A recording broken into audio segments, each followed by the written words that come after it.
The richest woman in Vermilion County stood in her dead daughter's room, holding a lantern she didn't need, talking to a chair that would never answer.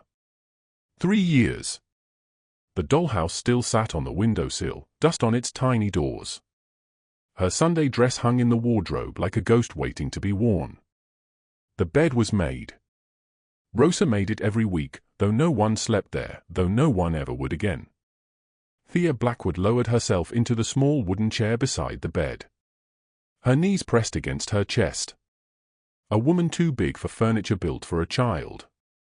"I bought the north pasture," she said to the empty room. "The one you liked with the creek and outside." Coyotes began to howl, long lonesome notes that cut through the silence like grief looking for company. She blew out the lantern, sat in the dark, didn't leave. She never left.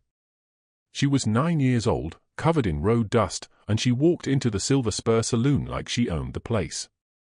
Because desperation don't know the meaning of no girls allowed. The piano stopped. Glasses paused halfway to lips. Every man in the room turned to look at the child standing in the doorway, afternoon light blazing behind her like she'd walked straight out of the sun. "Well, hell," the bartender said. "Somebody lose their stray." A cowhand at the bar laughed.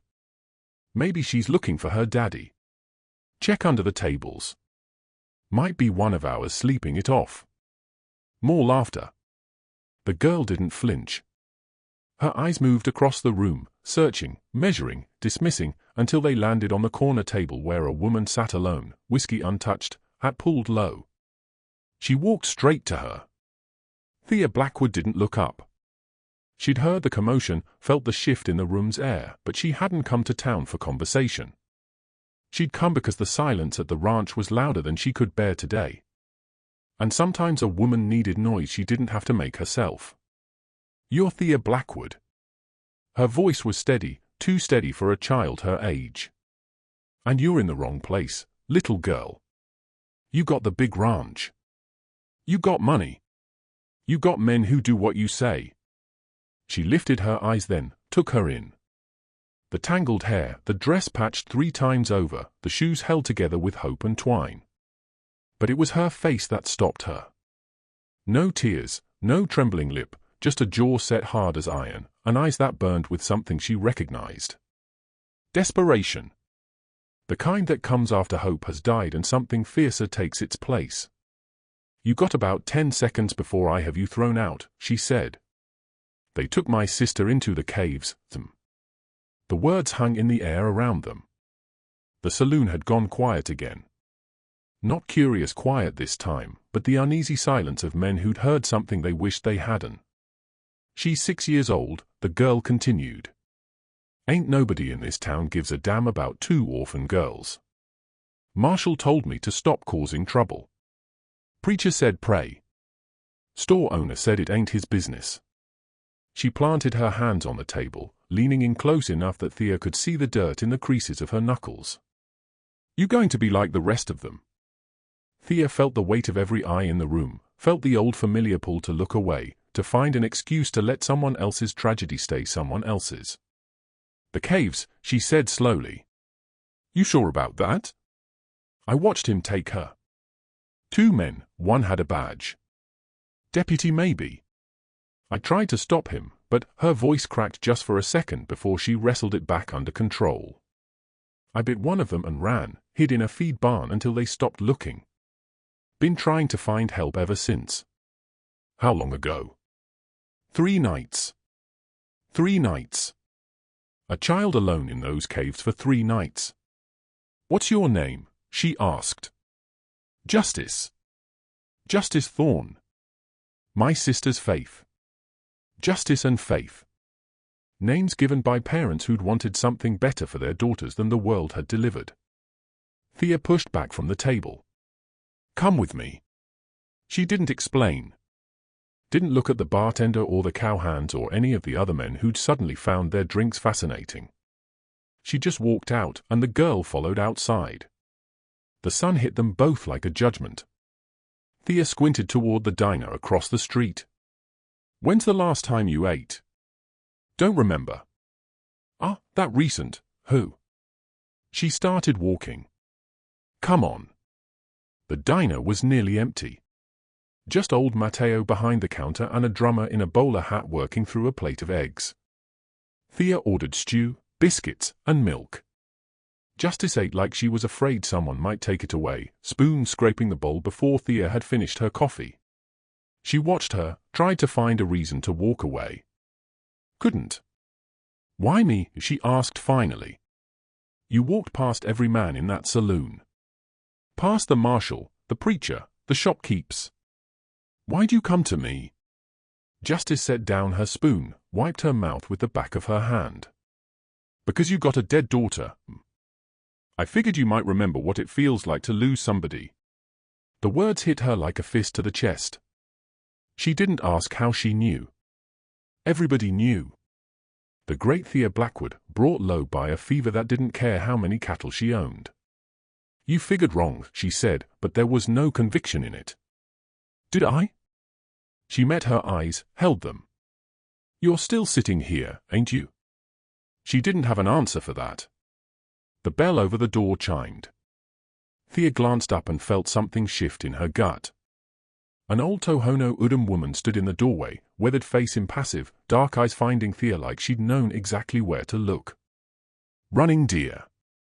Josephine to the whites who bothered learning her name. Thea hadn't seen her in years. Not since the old woman helped her track a lost calf into the foothills. But she knew those caves. Knew them better than anyone alive. The old woman didn't enter. Just stood there waiting. Thea looked at the girl, at her empty bowl, her burning eyes, her hand still trembling slightly from hunger or fear or both. She wasn't her daughter, wasn't her responsibility, wasn't her problem. But she'd chosen her. Out of everyone in this town, this child with nothing had looked at her and decided she was worth asking. When was the last time anyone had thought Thea Blackwood was worth a damn thing? Who's that? Justice asked, following her gaze. Thea stood, dropped coins on the table. Somebody who might know the way. The table in Thea Blackwood's dining room was set for 3. Had been every night for 3 years. Her housekeeper knew better than to ask why.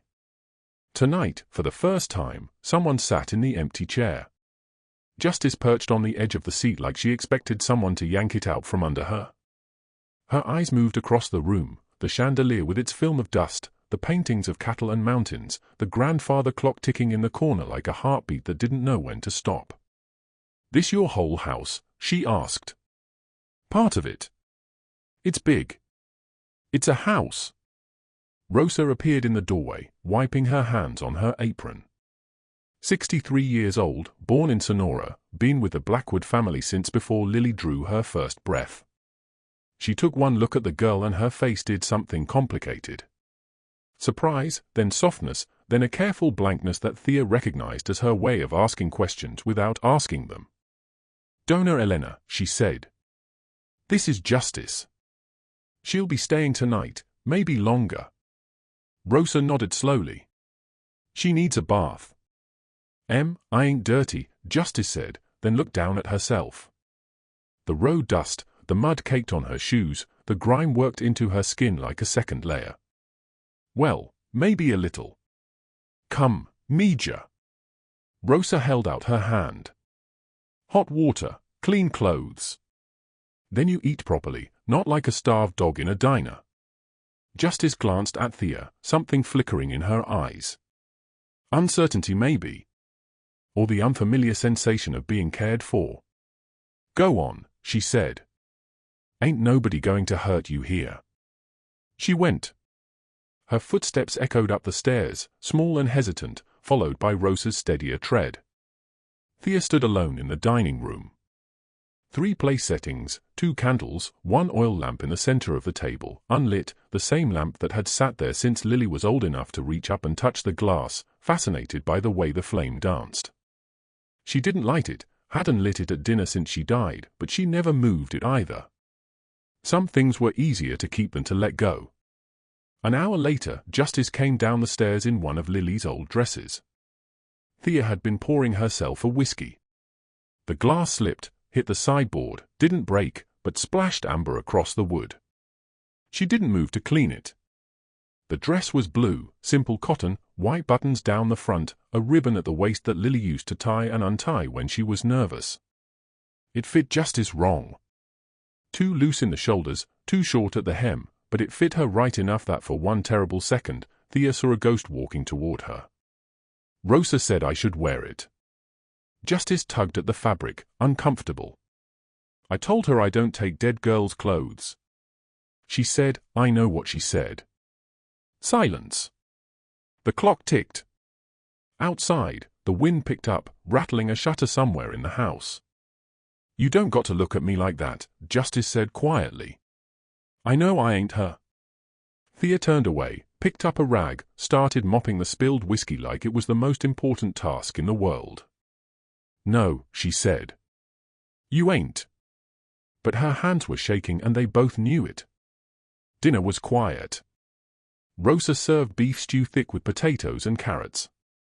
The kind of meal that sticks to your ribs and reminds you that someone cared enough to cook it slow. Justice ate 3 bowls. Between the second and third, she finally started to slow down, started to taste instead of just swallow. This is good, she said, like the admission cost her something. Rosa almost smiled. You eat like my grandson. Always hungry, never enough. You got a grandson? I did. The past tense hung in the air. Justice didn't ask more. She understood past tense better than most children her age. Thea pushed food around her plate. She wasn't hungry, hadn't been truly hungry in years, but she lifted her fork now and then so Rosa wouldn't worry. An old habit, a useless kindness. Miss Blackwood, Justice said, and the formality sounded strange coming from her. You really going to help me find Faith? She set down her fork, met her eyes. I said I would. And folks say lots of things. I ain't folks. She studied her for a long moment, weighing, measuring, deciding whether this woman was worth her trust. Then she nodded just once and went back to her stew. Something shifted in the room. Nothing visible, nothing you could point to, but the air felt different somehow. Lighter, like a window had been cracked open after years of being sealed shut. Rosa noticed. She glanced at Thea, then at the girl, then at the empty third chair, where no one sat, where no one had sat since Lily, and her eyes grew bright. She turned away before anyone could see her cry. After dinner, Thea showed Justice to a guest room at the end of the hall. Not Lily's room. She couldn't do that. Not yet. Maybe not ever. But Justice noticed the closed door as they passed it. The way Thea's steps slowed. The way her eyes cut away like looking might burn her. That's her room, she said. Not a question. That ain't your concern. I ain't asking to go in. She stopped walking, stood there in the hallway in a dead girl's dress, looking up at her with those 2 old eyes. I'm just saying I understand. My mama's shawl is still on the chair where she left it. I don't move it neither. Thea didn't answer. She opened the guest room door, stepped aside to let her enter. It was a plain room. Bed, washstand, window facing the mountains. The moonlight came through the glass and painted silver stripes across the wooden floor. This will do you for tonight, she said. Rosa's room is downstairs if you need anything. Mine's at the other end of the hall. Justice walked to the window, pressed her hand against the cold glass. You can see the mountains from here. You can see them from most places on this ranch. The caves are up there somewhere, ain't they? She didn't answer right away. She came to stand beside her, looking out at the dark shapes against the darker sky. Somewhere, she said, half a day's ride into the foothills, maybe more. You ever been? Once. Long time ago. Got lost tracking a calf. An old woman found me, led me out. She paused. Same woman you saw at the diner. She knows the way better than anyone alive, I reckon. Justice was quiet for a moment. Then she reached into the collar of the borrowed dress and pulled out a locket on a thin chain. Tarnished silver, small enough to fit in a child's palm. She opened it carefully, like it might break if she breathed too hard. Inside was a curl of dark hair. "Mama's," she said. "She cut it the night before she died. Gave it to me. Said as long as I kept it close, she'd always be with me." Thea looked at the locket, at the hair inside, at the girl holding it like it was the last solid thing in a world made of smoke. "That's a fine thing to have," she said. "You got something like that?" "Something of hers?" Her hand moved without permission, drifted to her vest pocket where a small ribbon lived, pink and frayed. The one Lily wore in her hair the last Sunday she was well enough for church. She didn't pull it out. Didn't show her. But her fingers pressed against the fabric, feeling the shape of it through the cloth. "Yeah," she said. "Got something." Justice closed the locket, tucked it back beneath the dress. "Then you understand why I got to find Faith. She's all I got left of Mama. All I got left of anything." Thea turned away from the window, walked to the door, stopped with her hand on the frame. "Get some sleep. We ride at dawn. Miss Blackwood." She looked back. "Thank you. For not being like the rest of them." The words came out rough, unpracticed, like she hadn't said them in a long time. She nodded once, pulled the door closed behind her. In the hallway, she stood motionless for a long moment. Then she walked to Lily's room, pressed her palm flat against the door. Didn't open it. "I don't know what I'm doing, baby girl," she whispered. "But I think maybe that's the point." Somewhere outside, the coyotes had gone quiet. The wind had stilled. Even the old house seemed to be holding its breath, waiting to see what kind of woman Thea Blackwood would choose to be. Running Deer arrived at dawn, riding a horse older than most men's memories. She didn't knock. She stood at the gate and waited, because some doors open only when you stop trying to push. Thea saw her from the barn where she was saddling horses. The old woman sat motionless against the pink-gray sky, patient as stone, like she'd been there for hours, like she'd be there for hours more if that's what it took. "You knew I was coming," Thea said, walking out to meet her. "I knew someone would."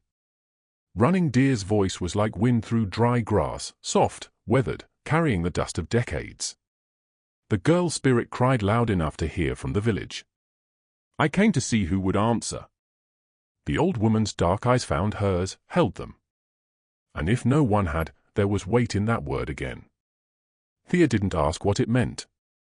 Some questions answered themselves if you were patient enough to listen. "Come inside. Rosa's making breakfast." Running Deer dismounted with the slow care of a woman whose bones remembered every year they'd carried her. She tied her horse to the post and followed Thea toward the house. In the supply shed behind the kitchen, Thea pulled down the old lantern. It hung on a hook near the back wall, behind coils of rope and rusted tools that hadn't been touched since before Lily died. She'd put it there herself. Couldn't stand seeing it in the house anymore, but couldn't bring herself to throw it away either. Some things were too heavy to hold and too precious to release. The glass was dusty. The brass was tarnished. But when she shook it gently, oil sloshed inside, still enough to burn for hours. "You're bringing that?" Thea turned. Running Deer stood in the doorway, blocking the morning light. "It's a lantern. We'll need light." "That's not why you're bringing it." Thea didn't answer. She wiped the dust from the glass with her sleeve, watching the way the light caught in the curves. "My daughter called it the little sun," she said finally. "When she was small, she'd sit on my lap and watch the flame dance. Said it was like holding a piece of the sky." Running Deer nodded slowly. "And now you carry her into the dark." "I don't know what I'm carrying." "Yes, you do." The old woman stepped closer. Her hand, gnarled, weathered, marked with scars older than Thea's grief, touched the lantern's handle. "Light is not just for seeing, Miss Blackwood. It's for showing. The caves will show you things about yourself you've kept hidden. The lantern will make sure you can't look away." Thea met her eyes. "That's supposed to comfort me." "No. It's supposed to prepare you. Justice was on the porch when they came around the house, sitting on the steps with a biscuit in one hand and the locket in the other. She'd been turning it over and over, rubbing the tarnished silver like it might grant wishes if she wore it down enough. She stood when she saw Running Deer, straightened her spine, lifted her chin. "You're the one who knows the caves."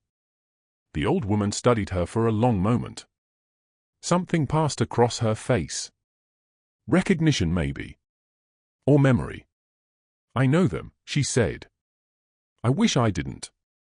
But you'll take us there. I'll show you the way. The going is yours." Justice frowned. That's supposed to mean something. It means the caves are not a place. They're a test. Running Deer lowered herself onto the porch step beside her, joints creaking like old wood. "My people used them for sacred rites long ago. A boy would enter in darkness. If his spirit was true, he'd emerge a man. If not what? The caves would keep him." Silence. The wind stirred the dust in the yard. Somewhere in the barn, a horse stamped and snorted. "I ain't afraid," Justice said, but her hand tightened on the locket. "Good. Fear is useful, but it makes a poor master." Running Deer looked at her, really looked, like she was seeing past the borrowed dress and the tangled hair to something beneath. "You have your mother's fire. I can see it burning." Justice blinked. "You didn't know my mother." "No, but fire looks the same in every soul." She turned to gaze at the mountains, purple and distant in the morning haze. "Your sister has it too. That's why they took her. Children with fire are valuable to men with none." They gathered on the porch after breakfast, Thea, Justice, and Running Deer, while Rosa packed saddlebags with food, water, and bandages she prayed wouldn't be needed. "Tell me about the men," Thea said. "The ones who take the children." Running Deer was silent for a moment, watching a hawk circle high above the ranch. When she spoke, her voice carried no anger. Only the flat weight of truth too heavy for emotion. "They've been using the caves for years. First it was miners hiding ore from the company men, then outlaws." She shook her head slowly. "Now it's something worse. Children taken from orphanages, from poor families, from the reservation. They move them through the caves to mining camps up north. Railroad gangs out east. Some they sell across the border." She paused. "And nobody stops them." "Who would stop them?" Running Deer turned to face her. "The men who do this, they don't wear masks, Miss Blackwood. They wear badges. They wear suits. They sit in church pews and sign legal papers." Thea felt something cold settle in her stomach. "You're talking about Judge Cordell Graymore." The name hit like a slap. Thea had shaken that man's hand, dined at his table, contributed to his campaigns. Just last spring, she'd attended a charity auction at Graymore's estate, raising money for the territorial orphanage. "He's on the orphanage board," Thea said, her voice hollow. "Yes. He decides which children are placed with families back east." Running Deer's lip curled, the first flash of emotion she'd shown. "My granddaughter was one of them. 10 years ago. I never found her." Justice had gone very still. "Your granddaughter?" "She was 8. Strong spirit, too much fire for them to ignore." The old woman's hand drifted to a leather cord around her neck where a small carved stone hung. A deer, worn smooth by years of touching. "I searched for 2 years. Followed trails that went nowhere, asked questions that got me beaten. Finally, an old miner dying of lung rot told me where the caves were. By then, she didn't finish. Didn't need to." "I'm sorry," Justice said quietly. Running Deer looked at her. Something shifted in her weathered face. A softening, or maybe just the weight of years pressing down. "Don't be sorry, child. Be brave." She placed her hand over hers, brief and light as a blessing. "Your sister still breathes. I feel it. But the window's closing. They move the children every few weeks. If we don't reach her soon, we'll reach her," Thea said, her jaw tight. Whatever it takes. Running Deer studied her for a long moment. Then she nodded. The caves don't swallow women, Miss Blackwood. Women swallow themselves. The caves just give them the dark to do it in. She rose, joints protesting. If you want to save that child, you'll have to face whatever you've been hiding from. The caves will demand it. And if you can't, then you'll join the bones of every other soul who went in looking for something they weren't willing to pay for. They saddled up within the hour. 3 horses, 3 riders, and a journey that felt longer than the miles it covered. Rosa stood on the porch as they mounted, her apron twisted in her hands. She was humming something under her breath. An old hymn, the melody drifting across the yard like a prayer given shape. Justice's head turned sharply. That song. I know it. Abide with me, Rosa said. For travelers. For those who walk in fading light. They sang it at my mama's grave. Rosa crossed herself, pressed her fingers to her lips, then held them out toward the girl. A blessing, a goodbye, a promise to remember. Vea con Dios, mija. Bring your sister home. Thea looked back at the ranch, at the big empty house, the untouched room, the life she'd built around a wound she couldn't heal. Then she looked at Justice, sitting straight in her saddle despite being too small for it, the locket glinting at her throat. She caught her watching. What? Nothing. She turned her horse toward the mountains. Let's ride. The 3 of them moved out across the flat land, the morning sun throwing their shadows long behind them. To the west, clouds were building over the peaks, dark and heavy, bruised with the promise of storm. Running Deer glanced at the sky, said nothing. But Thea saw her hand move to the carved deer at her throat, and she understood. They weren't just racing against the men who'd taken faith. They were racing against the sky itself. The ledger was hidden beneath a loose floorboard in a dead man's cabin. Names, dates, prices. 47 children sold in 3 years. Faith Thorne was number 48. They'd made camp at dusk in an abandoned miner's shack halfway up the foothills. The place had been empty for years, its owner long gone to whatever reward awaited men who dug their lives into the earth. But Running Deer had known exactly where to look, had pried up the board near the cold hearth and pulled out an oilskin bundle like she'd done it before. Emmett Rollins, the old woman said, unwrapping the ledger. He was one of Graymore's enforcers. Kept records of everything, names, payments, destinations. Then one night, he drank a bottle of laudanum and never woke up. Guilt? Thea asked. Or someone made sure he stayed quiet. Running Deer set the ledger on the rough-hewn table. Either way, he left this behind. I found it 2 years ago. Couldn't read it, never learned a white man's letters, but I knew what it was. Knew someone would need it someday. Thea lit the lantern. The flame caught, throwing yellow light across the pages as she opened the book. Names, dozens of them.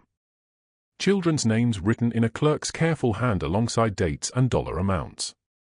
Some entries had destinations. Flagstaff Mines, Santa Fe Rail Gang, Tucson, private sale. Others just said pending or transferred, or worst of all, deceased, transit. Her hands began to shake. Miss Blackwood. Justice's voice came from behind her. She'd been laying out bedrolls, but now she stood frozen, watching her face.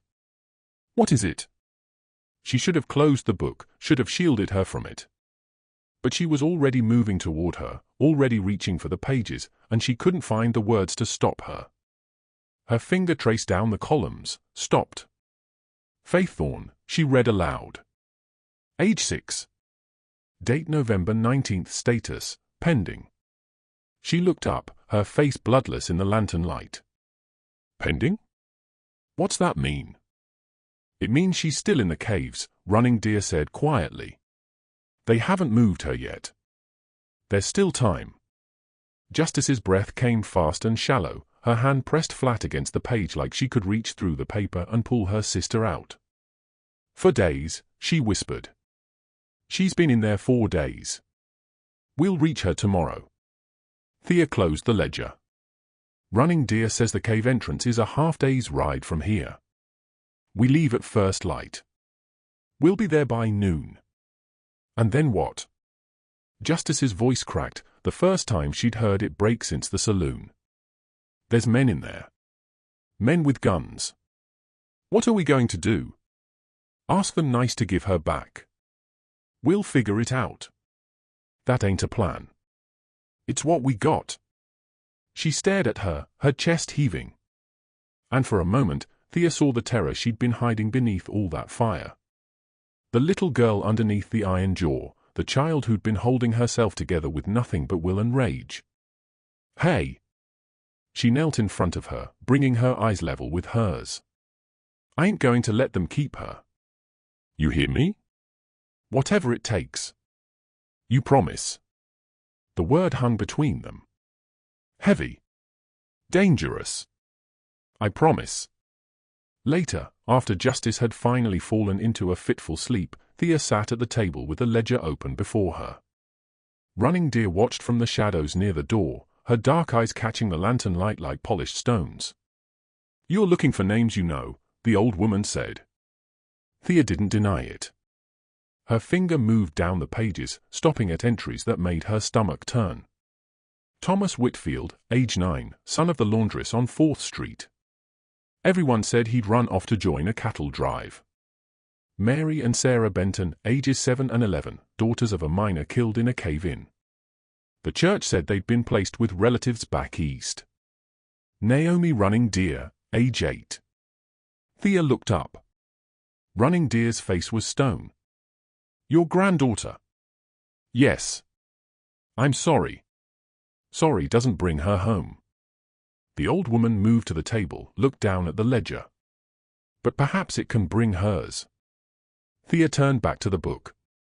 More names, more lies, more children swallowed by a system that smiled in church and signed death warrants over brandy. And then a signature at the bottom of a page. A name she'd seen on legal documents, on charity announcements, on the deed to her own north pasture. Approved, Judge Cordell Graymore. I shook his hand, Thea said, her voice hollow. Sat at his table. Drank his wine. He came to Lily's funeral. Did you know that? Stood at her grave and told me what a tragedy it was. Evil wears many faces, Miss Blackwood. The kindest ones are often the most dangerous. Thea stared at the signature, at the careful loops and flourishes of a man who wrote children's fates in the same hand he used to sign church donations. I've been part of this, she said. Not directly, but I benefited from it. From him. From the whole rotten system that lets men like Graymore do what they do while the rest of us look away. Yes. I didn't know. Would you have looked if you had? The question cut deep. Thea thought of all the times she'd heard whispers about children who'd disappeared. All the moments she could have asked questions, could have pushed harder, could have done something other than tend her cattle and count her money and sit in her dead daughter's room talking to ghosts. No, she admitted. Probably not. Running Deer nodded slowly. The caves will show you this. They'll show you every moment you chose blindness over sight. And you'll have to decide if you can live with what you see. Thea looked at the lantern. Lily's little sun, now illuminating a catalogue of horrors. The flame danced against the glass, casting shadows that moved like living things across the walls. What if I can't? Then you'll die in the dark like all the others. Running Deer moved toward her bedroll. But I don't think you will. The girl chose you for a reason. Perhaps it's time you trusted her judgment. Outside, thunder rolled across the mountains. Distant still, but coming closer. The storm that had been building all day was almost upon them. Thea closed the ledger, pressed her palm flat against the cover as if she could seal in the evil it contained. Tomorrow she would walk into the caves. Tomorrow she would face whatever waited in the dark. But tonight she sat with the weight of 47 children on her conscience and prayed that the 48th would be the one she could still save. The cave swallowed the lantern light like it was hungry. 10 feet in, the world behind them disappeared. All that remained was darkness, dripping water, and the distant sound of a child weeping. Running Deer had stopped at the entrance, her hand braced against the limestone like she was holding herself back from something. "I go no farther," she said. "My lungs. The thin air." But more than that, she paused, and for the first time, Thea saw something like fear flicker across the old woman's face. "The caves and I have old business. If I enter, I may not leave." "Then how do we find her?" "Trust the child." Running Deer looked at Justice, who stood at the cave mouth with her jaw set and her hands balled into fists. "She knows her sister's voice. She'll hear what you cannot." Justice nodded once, sharp and certain. Then she walked into the dark without looking back. Thea followed. The lantern carved a small circle of gold in the blackness. Enough to see the ground beneath her feet, the glistening walls, the shadows that retreated just ahead of the light like living things that didn't want to be seen. Behind them, Running Deer's voice drifted in. "I'll wait. However long it takes." Then the darkness closed, and they were alone. The cave breathed. That was the only way Thea could describe it. A slow, rhythmic pulse of air that moved through the tunnels like the inhale and exhale of something vast and patient. The walls wept moisture. The floor was slick with mineral deposits that caught the lantern light and threw it back in ghostly glimmers. Justice walked ahead of her, one hand trailing along the wall, her head cocked like she was listening for something beyond the range of ordinary hearing. Drip. The sound echoed from somewhere deeper in. A single drop of water striking stone. Drip. Drip. Then silence. Then, so faint she almost missed it, a whimper. High and thin. A child's voice swallowed by stone. Justice froze. "That's her." "You sure?" "I raised her, Miss Blackwood. I know her cry better than my own heartbeat." She started moving faster, her footsteps echoing off the walls. "This way. She's this way." They descended deeper. The tunnel narrowed, then widened into a junction where 3 passages split off into blackness. Justice didn't hesitate. She took the left passage, moving with a certainty that Thea couldn't explain and didn't question. The lantern flame guttered, steadied, guttered again. "Oil's running low," Thea said. "Then we better move fast." The holding chamber opened before them like a wound in the earth. It was larger than Thea expected, a natural cavern the size of a barn, its ceiling lost in shadows that the lantern couldn't reach. Timber cages lined the far wall. Rough-hewn and brutal, built for function rather than comfort. And inside them, children. 6 of them. Small bodies huddled against the bars, their faces pale smudges in the darkness. Some slept. Some stared at nothing. One, a girl with blonde hair and a small scar on her chin, sat in the corner of her cage with her arms wrapped around her knees, rocking slowly back and forth. Faith. The name tore out of Justice like a sob. Faith. She was running before Thea could stop her, sprinting across the cavern floor toward the cages, toward her sister, toward the only thing in the world that mattered. "Justice, wait!" Too late. A figure stepped out of the shadows. Then another. Then a third. Men with rifles, their faces hard in the lantern light, their eyes flat as river stones. Well, well. The one in front smiled, a thin, cruel expression that didn't reach his eyes. He wore a deputy's badge on his chest, tarnished and dull. Look what wandered in. Willis. It had to be Willis, the deputy Justice had described. The one who'd taken Faith while she watched helpless from the shadows. He grabbed Justice by the arm, yanking her back before she could reach the cages. She fought, kicking, biting, screaming, but he was twice her size and 3 times her strength. "Feisty little thing, ain't you? Just like last time." He looked at Thea, his smile widening. "And you must be the famous Thea Blackwood. The cattle queen herself. Judge said you might come sniffing around. Let her go." "Or what?" Willis laughed. The other men laughed with him, the hollow, rehearsed laughter of men who'd forgotten what was funny and what was just cruel. You going to buy her freedom?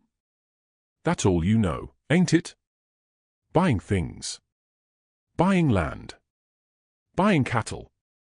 Buying your way out of every problem your money can fix. I said let her go. Willis studied her for a moment.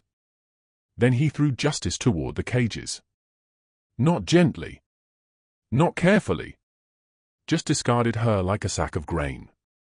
She hit the bars hard, cried out, scrambled toward Faith's cage. You want to play hero, Miss Blackwood? Fine. Let's see how heroic you feel without this. He moved fast. Faster than Thea expected. One hand knocked the lantern from her grip. The other drove a fist into her stomach that doubled her over, drove the air from her lungs, sent her staggering backward into the waiting arms of the other men. They hit her again and again. Fists and boots and rifle butts. A methodical brutality that wasn't about anger or hate, just efficiency. Breaking her down the way you'd break a horse. Showing her who held the power. The lantern had fallen, rolled across the stone floor. The flame flickered once, twice, and went out. Darkness. Complete and absolute. The kind of dark that presses against your eyes, fills your mouth, crawls into your chest and makes a home there. Somewhere in the black, Justice screamed her name.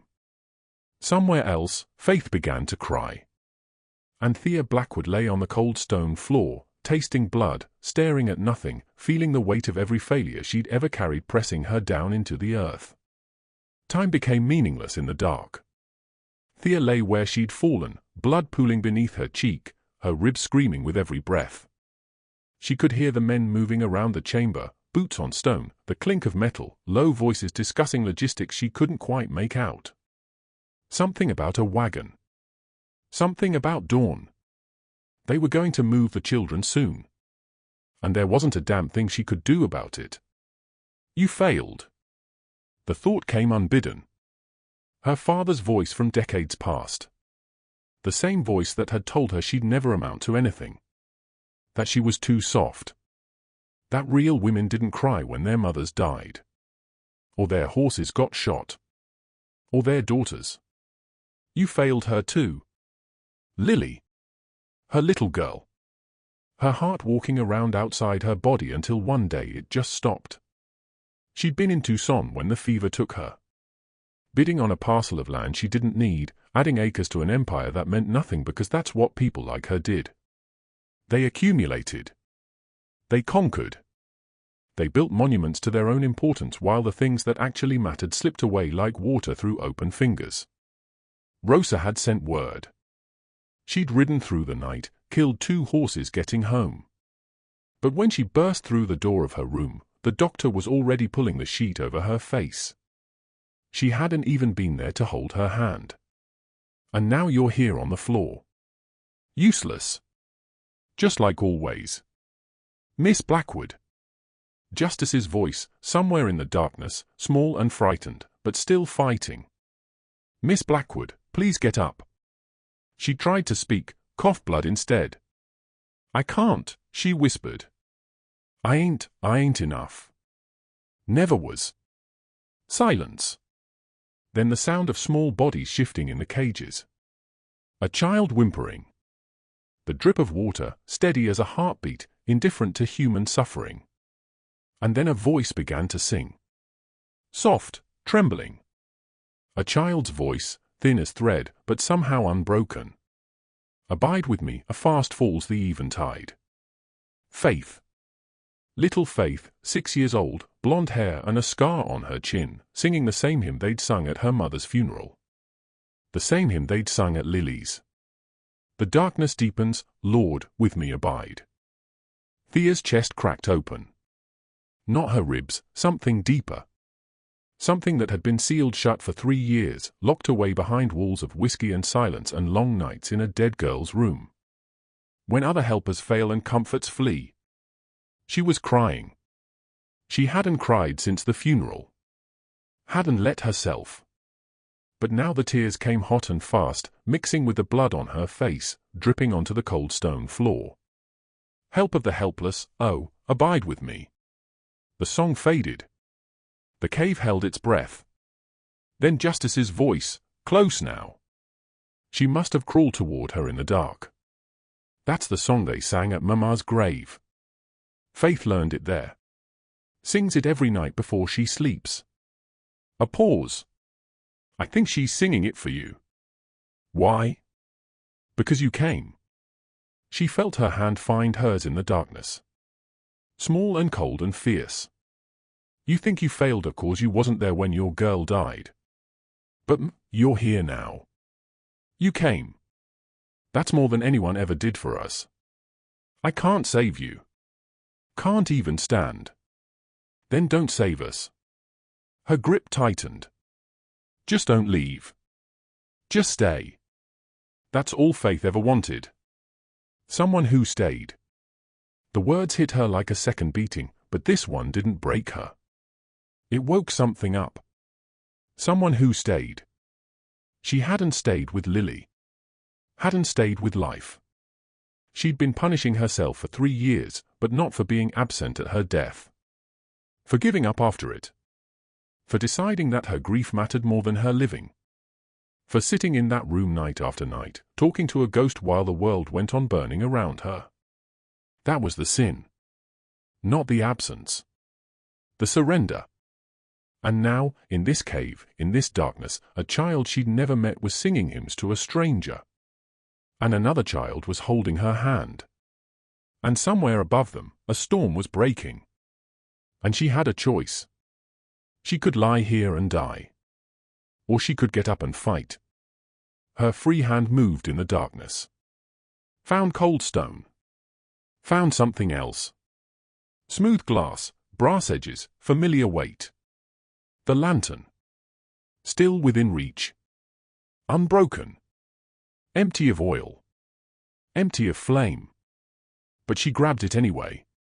Held it against her chest like a talisman. Like a promise.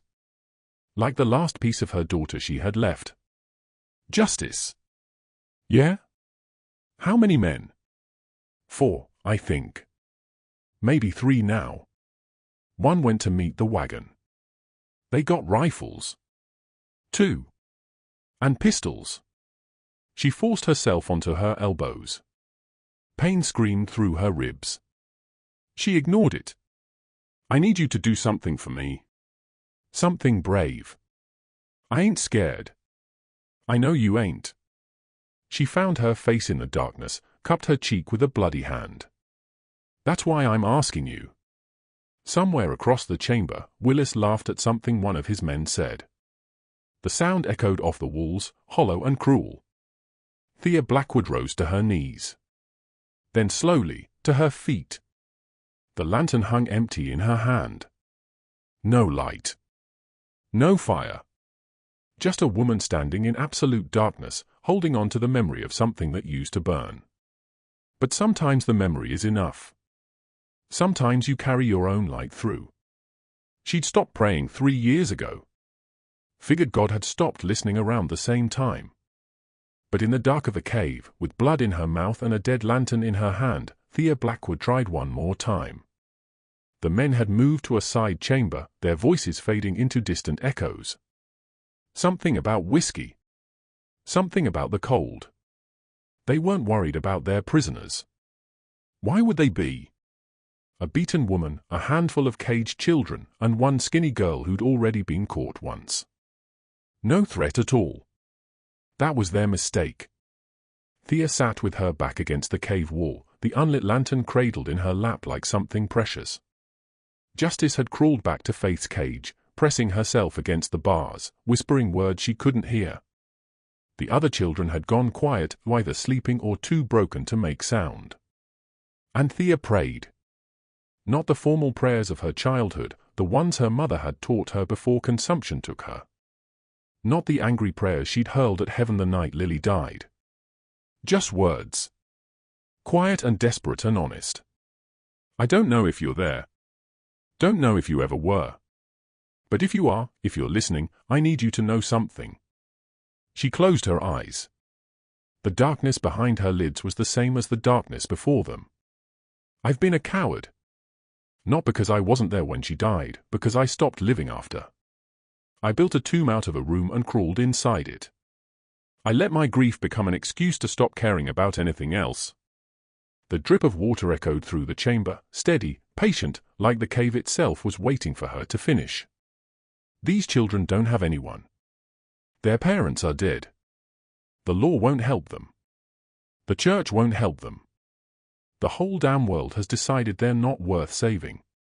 She thought of Justice's hand in hers, small and cold and unafraid. But she chose me. Out of everyone, she walked into that saloon and chose me. I don't know why. I don't deserve it. But maybe that's not the point. Maybe deserving ain't got nothing to do with it. The lantern was cold against her palms. Empty. Useless. But she held it anyway. Lily, baby, if you can hear me, I'm sorry. I'm sorry I stopped. I'm going to try again. Not for me. For them. For the ones who don't got nobody else. Silence. Then something she couldn't explain. A warmth against her shoulder. Light as breath. Gentle as a child's hand. There and gone in an instant. She opened her eyes. Nothing had changed. The cave was still dark. The children were still caged. The men were still out there, waiting for a wagon that would carry these souls into oblivion. But Thea Blackwood was different. Running Deer's words returned to her, rising unbidden from memory like stones from still water. The caves don't swallow women, Miss Blackwood. Women swallow themselves. The caves just give them the dark to do it in. She'd thought she understood what that meant. Thought it was a warning about fear, about giving up, about letting the darkness win. But now, sitting in the absolute black with nothing but an empty lantern and a chest full of cracked ribs, she understood something deeper. The cave wasn't swallowing her. She'd been swallowing herself for 3 years, retreating further and further into her grief, letting it consume her from the inside out. The cave was just honest about it. The cave showed you what you'd been doing all along. I ain't being swallowed, she thought. I'm walking through. Miss Blackwood. Justice's voice, barely above a whisper. Yeah? They're talking about the wagon. Said it'll be here by dawn. Maybe sooner if the storm don't slow it down. Dawn. A few hours at most. And once those children were loaded onto that wagon, they'd vanish into the same darkness that had taken Running Deer's granddaughter. That had taken 47 others before them.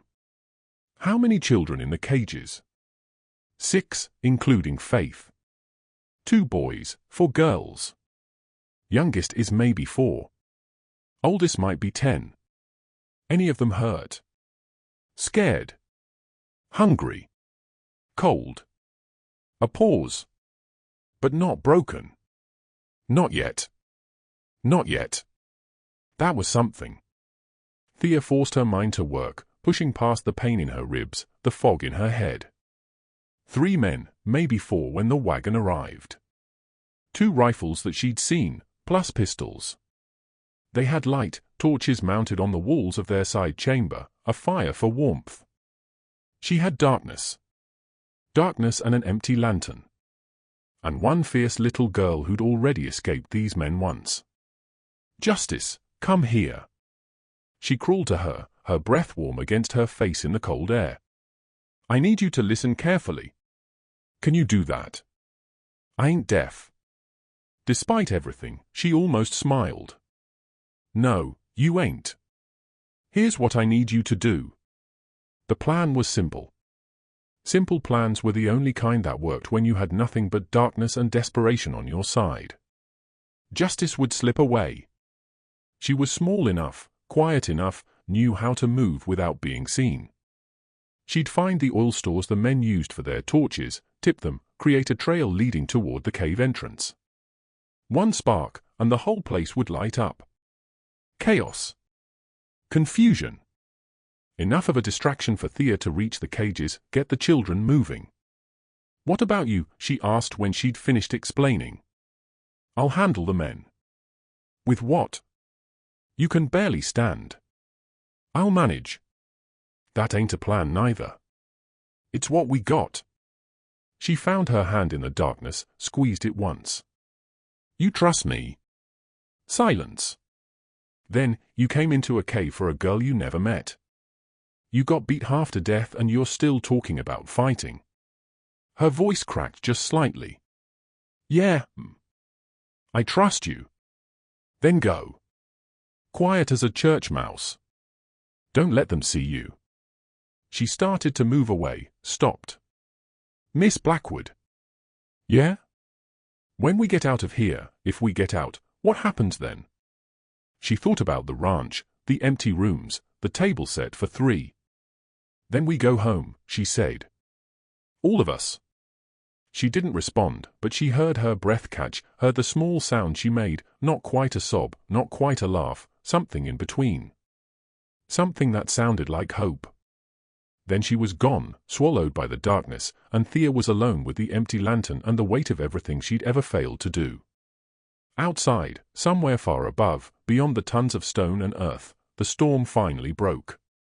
She couldn't hear the thunder, couldn't see the lightning, but she felt it somehow. A shift in the air, a pressure change. The sky had opened. And dawn was coming. The wagon arrived with the storm. The men came with rifles. Thea Blackwood came with an empty lantern and a promise she'd die before she'd break. She heard them first, wheels grinding over stone, horses snorting against the cold, voices raised to carry over the howl of wind funneling through the cave entrance. The storm had driven them underground faster than expected. Dawn was still an hour away, but the wagon was here. Time had run out. Thea pressed herself into the shadows near the cage wall, the empty lantern clutched against her chest. Her ribs screamed with every breath. Her left eye had swollen half shut from the beating. But her legs held. And her mind was clear. And somewhere in the darkness, justice was moving. Come on, girl. Come on. Willis emerged from the side chamber, buttoning his coat against the chill. Get them up, he called to his men. Wagon's here. Let's move. The other 2 followed, one carrying a ring of keys, the other a rifle. They moved toward the cages, their torchlight throwing wild shadows across the walls. On your feet, brats. The man with the keys started unlocking the first cage. Anyone gives us trouble, they ride in the wagon bed with the supplies. Gets cold back there. Real cold. Children began to stir. Whimpers, shuffling, the sound of small bodies too exhausted to fight. Thea watched. Waited. Where are you, Justice? Then she saw it. A flicker of movement near the cave entrance. A small shadow darting between supply crates. And behind her, spreading across the stone floor like liquid fire, a trail of torch oil catching flame. Now. Justice struck flint to steel. The flame caught, raced along the oil trail like a living thing. Hungry and bright. It hit the first supply crate and erupted, a column of fire that licked the cave ceiling and threw the entire chamber into chaos. Fire! The man with the rifle dropped it, stumbling backward from the heat. The supplies! Willis spun, his face orange in the sudden light. The one with the keys froze, caught between the burning entrance and the cages full of screaming children. Thea moved. She came out of the shadows like something risen from a grave, bloody, broken, but upright. Her hand closed around the dropped rifle before anyone could react. She didn't aim it. Didn't need to. Just held it steady, the barrel pointed at Willis's chest. Let them go. Willis's eyes went wide, then narrow. His hand drifted toward the pistol at his hip. I wouldn't, Thea said. I've killed men before. Didn't like it, but I'll do it again. You're bluffing. You're a rancher, a businesswoman. Women like you don't. Women like me built this territory on blood and dirt. Don't test what I'm willing to do. The fire was spreading.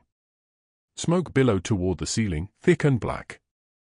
The children were screaming now, rattling the bars of their cages, their faces lit by dancing flames. The keys! Thea gestured with the rifle. Throw them here. Now. Willis hesitated. Behind him, his men were backing toward a side tunnel. Escape, probably. Cowards. They'd lead their boss to burn if it meant saving their own skins. You think this changes anything? Willis's voice had gone cold, calculating. You kill me, you're a murderer. Graymore will hunt you to the ends of the earth. You'll hang. Maybe. But those children will be free. And you'll be dead. Then I'll be dead doing something that matters. Thea's finger tightened on the trigger. Which is more than you'll ever say. The keys hit the ground with a metallic clatter. Willis raised his hand slowly, his smile gone, something like respect flickering in his eyes. You're a fool, Blackwood. Probably. Thea kicked the keys toward Justice, who'd emerged from the smoke like a ghost. But I'm a fool who keeps her promises. Then a new voice echoed through the chamber, smooth, cultured, utterly calm despite the chaos. How touching. The Cattle Queen playing hero. Thea turned. Judge Cordell Graymore stood at the tunnel entrance, his coat immaculate, his silver hair gleaming in the firelight. Two more men flanked him, rifles raised, their barrels trained on Thea's chest. Lower the weapon, Miss Blackwood. Graymore smiled, the same smile he'd worn at Lily's funeral. We have much to discuss. The fire crackled. Smoke thickened. And Thea Blackwood stared down the barrel of two rifles at the man who'd signed away 47 children like they were cattle. You know, Graymore said, stepping closer, I warned you not to involve yourself in matters beyond your understanding. At the charity auction, remember? I said some problems can't be solved with money. He paused. You should have listened. I remember. I also remember you stood at my daughter's grave and called her death a tragedy. It was a tragedy. A beautiful child, taken too soon. Graymore's smile never wavered. But tragedy is the natural order of things, Miss Blackwood. The weak perish. The strong endure. These children, he gestured toward the cages, they have no families, no futures. I'm giving them purpose. Labor, discipline, a chance to contribute. You're selling them. I'm placing them. There's a difference. Not to the children there ain't. Graymore sighed, the patient exhale of a man explaining arithmetic to a slow student. Lower the rifle. Come with us quietly. I'll see that you're treated fairly at trial. Your reputation, your ranch, they don't have to be destroyed. We can still be civilized about this. Thea looked at the judge, at the armed men, at Willis still frozen with his hands raised. Then at Justice, crouched by the cages with the keys clutched in her fist, her eyes locked on hers. She was waiting. They were all waiting. I'll make you a deal, Thea said slowly. Everything I own. 40,000 acres, 200 head of cattle, the mansion, the accounts. All of it signed over to you tonight, in exchange for the children. Graymore's eyebrows rose. You beggar yourself for orphans you've never met. I'd burn it all down for one of them. Thea kept her voice steady. What do you say, Judge? You're a businesswoman. Take the deal. For a moment, just a moment, something flickered in Graymore's eyes. Greed, maybe. Or calculation. Then he laughed. A generous offer. But I'm afraid the children are already spoken for. And you? He nodded to his men. You've become a liability. The rifle steadied. Fingers moved toward triggers. And Thea did the only thing left to do. She dropped her weapon. Raised her hands. Stepped forward, directly into the line of fire. Justice. Open the cages. Get them out. But. Now. She moved. Keys jangling, locks clicking open, children spilling out of cages like water from a broken dam, stumbling toward the cave entrance where fire still burned and smoke still churned, and freedom waited just beyond the chaos. Greymore's composure cracked. "Stop them! Stop!" But his men hesitated. A heartbeat, maybe two. Long enough for the first children to reach the tunnel. Long enough for Justice to scoop Faith into her arms and run. Long enough for Thea to lunge. She hit the nearest rifleman low, driving him into the second man. They went down in a tangle of limbs and curses. A shot rang out, wild, striking stone. Then another.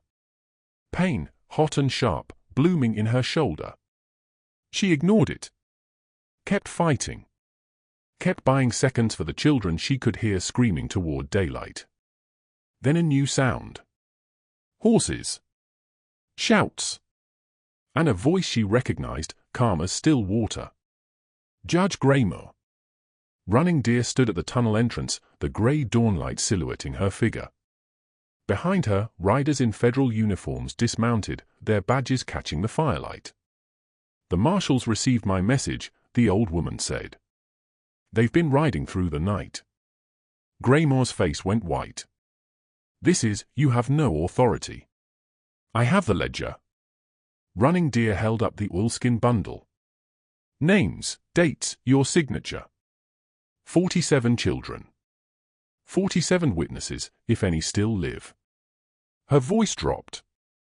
"Including my granddaughter, Naomi Running Deer. 10 years in the ground because of you." The marshals moved forward. Greymore tried to run, stumbled, fell. They dragged him upright, iron cuffs clicking around his wrists. Thea didn't watch. She was already moving, staggering through smoke and fading flames, following the sound of children's voices toward the entrance. She found them in the gray light of dawn. 6 small figures huddled together, shivering, weeping, alive. Justice knelt among them, Faith clutched against her chest, both sisters sobbing into each other's hair. And Thea Blackwood, bloodied, broken, shot through the shoulder, sank to her knees in the snow and let the tears come. She'd kept her promise. She'd walked through the dark. And somehow, impossibly, she'd carried her own light out the other side. The lantern sat on the mantel like a grave marker for everything Thea Blackwood used to be. She didn't need it anymore. She'd learned to carry her own light. 3 weeks had passed since the caves. The wound in her shoulder had closed, though it still ached when the weather turned. The bruises had faded from purple to yellow to memory. The nightmares came less often now. And when they did, she didn't wake alone. Rosa had cleaned the lantern herself, polished the brass until it gleamed, set it in the place of honor above the fireplace. She'd placed wildflowers beside it, the kind that grew stubborn through the first snows. The kind that refused to die. "It belongs there," she'd said when Thea asked why. It brought them home. The house was different now. Louder. Fuller. Faith's laughter echoed through hallways that had known only silence for 3 years. Justice's footsteps, still cautious, still watchful, but lighter each day, traced paths between kitchen and parlor and the room that used to be Lily's. Thea had opened that door herself the morning after they returned, stood in the threshold with both girls behind her and said, "This was my daughter's room. She died 3 winters back. I think she'd want someone to use it again." Faith had looked up at her with those serious blue eyes. "What was her name?" "Lily." "That's pretty."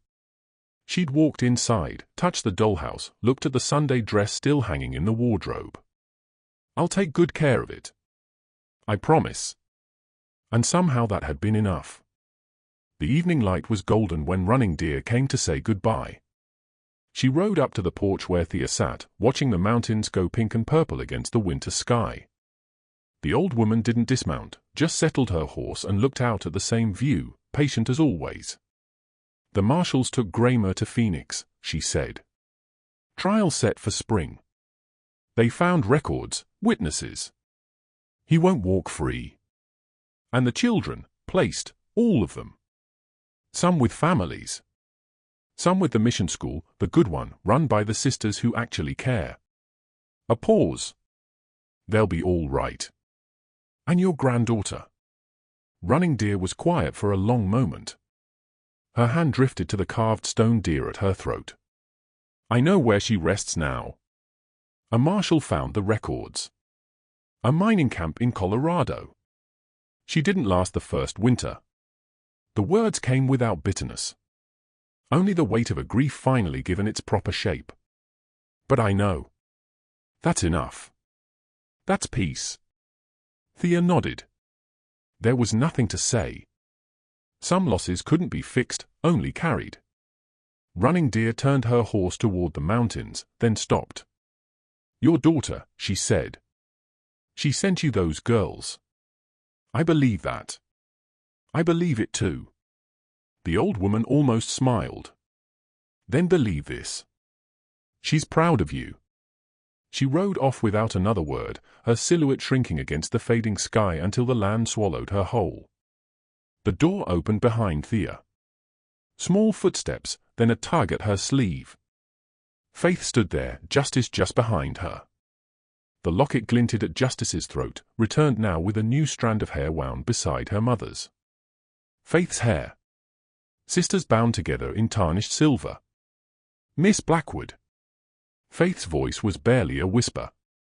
Justice says we got to ask you something. What's that? Justice stepped forward, took a breath, the bravest thing she'd ever done. Are you going to be our mama now?